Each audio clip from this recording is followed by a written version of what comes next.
Hi, it's me again. I'm back. I'm back because the Senate is still playing slimy games and trying to get rid of your health care. The most recent attempt is the Cassidy-Graham amendment, but basically it's the same slimy deal that they tried to shove down our throats a few weeks ago. But now we have the added urgency that we have the deadline of September 30th. That's the deadline that they're trying to pass this amendment by. And the reason they're doing that is because they're trying to pass it under a Budget Reconciliation Act, which only requires 50 votes, not the standard votes that they usually need, which is 61 or 62 votes, can't remember. But they know they don't have the votes, so they're trying to do it this way. Really shady. Okay, so if you didn't know what you stand to lose, I'm just going to kind of recoup. First of all, who loses if they pass this, if they manage to repeal and replace the ACA, the Affordable Care Act, Obamacare? Who loses? Kids. Roughly 50% of kids get their insurance through Medicaid. Bye, kids. Sorry, you don't get health care anymore. Elderly people, especially nursing home patients. Most nursing home patients are paid for through Medicare and Medicaid. So, sorry, elderly people, you just have to die now. Disabled people. I'll apologize again. I'm sorry, I don't know any other way to convey disability in a cartoon, so this is not meant to be offensive to anybody, but it's not as offensive as losing your health care. And finally, the working poor.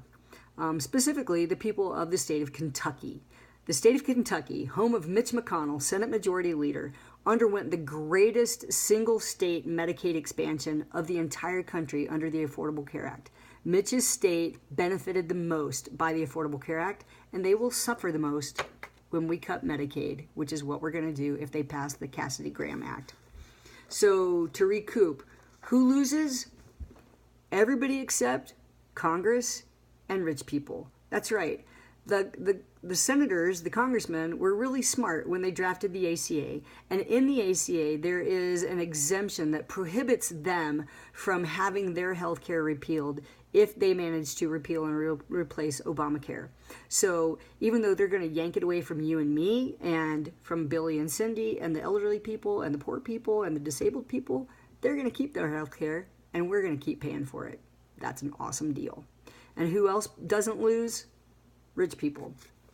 People like me. People like me who don't need a tax break. There is no conflict of interest here other than to say, I'm willing to say, hey, Mitch, I don't need the tax break. Billy and Susie do. The disabled people do. The poor people do. The nursing home people do. I don't need that tax break. Give them the money and give them the health care. That's what I would really like to see happen. So what do you stand to lose? Well, remember the ACA gave you free preventative care? Nope, you don't get that anymore. Remember that you could stay on your parents' policy until you were 26 years old? Nope, you don't get that anymore. Remember that they couldn't charge you a different premium based on your age or based on your gender? Too bad. Old people, you get screwed. Women like me, yep, you get the short end of the stick too. Remember that the ACA said they can't deny you based on pre-existing conditions? Sorry that you were born with that genetic error of metabolism. Sorry that you were born with congenital heart disease or diabetes or any other ailment. It's probably your own fault that you were born that way.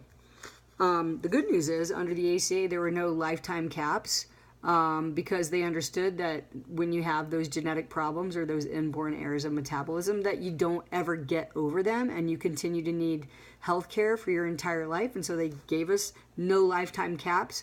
I think Mitch McConnell thinks those things just go away. And yeah, they kind of do, because you die if you don't get health care. So he's right, actually. You're going to lose that mandatory tax penalty. Yes, finally, you'll get an extra $200 that will not even get you into the doctor's office. So, score. So what can you do about this? Well, first of all, call your senators. If you don't have their phone number in your phone on speed dial, what is wrong with you? Pay attention. Put them in your phone and call them every day like I do. My senator's office staff knows me by name. This is the number at the Senate building in Washington, D.C. You can call this number and ask to be connected to your senator, but it's more effective if you just call your senator directly, because all of your senators have multiple offices and multiple numbers, and if one doesn't answer, another one probably will. So I live in Arizona, and Jeff Flake is one of my lovely senators. These are 3 of his office numbers as well as his website. If you can't get to him on the phone, send him an email. Do it every day. He loves that. He's here for you. The other person that you should call if you're in Arizona is Senator John McCain. I have a special loathing in my heart for John McCain, and here's why.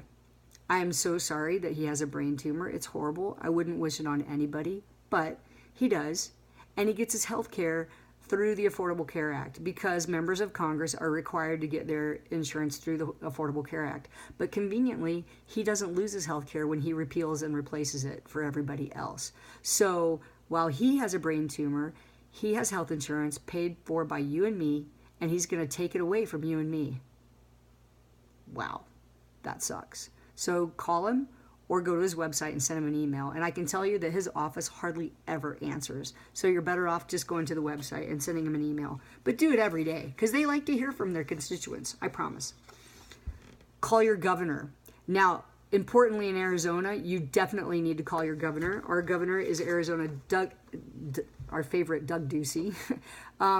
Importantly, John McCain, who was one of the 3 no votes the last time they tried to pass this, has now said that he's going to wait to see what Governor Doug Ducey says before he decides whether or not it's a good idea to kick people off of Medicaid rolls.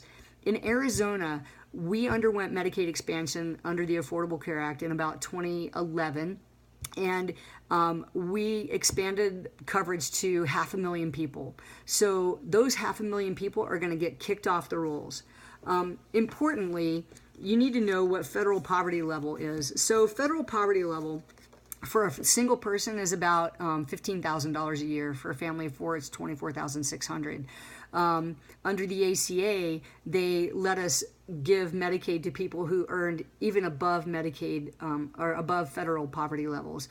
But the most recent Congressional Budget Office analysis of the last act that we voted down, thank you, John McCain, they have said that not only are they going to take the cutoff for being eligible for Medicaid back to federal poverty level, but the CBO estimates that they're going to take it down to about 80% of FPL, which means that if you're a single person, you don't qualify for Medicaid unless you earn less than about $12,000 a year. And for a family of 4, it's about $19,000.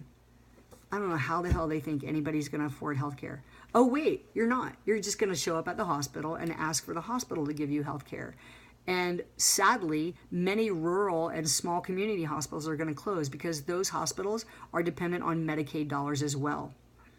So you won't be able to go to your neighborhood hospital and get your health care because it won't be there anymore. It's going to go out of business. So good luck, single person who earns $12,000 a year. You're going to have to afford a ride down to the big city to get your surgery. Good luck with that. The other thing you should do, call your mayor, because mayors have the ear of the governor, and the governor has the ear of your senators. So call your mayor. Do it every day. And finally, create a rapid response team. I have a rapid response team in my phone. It's 10 people who are like-minded. I text them, and then they do whatever the Senate action of the day is that we're calling about. And they have rapid response teams in their phones. So it's sort of like that old Calgon commercial. You tell 2 friends, and then they tell 2 friends, and then so on, and it grows. But at the very least, call your senators. Find out who they are. Put them in your phone. Be active, because your health care is on the line, and we have about 6 days to let them know how angry we are that they're trying to pass this without obeying normal order in the Senate.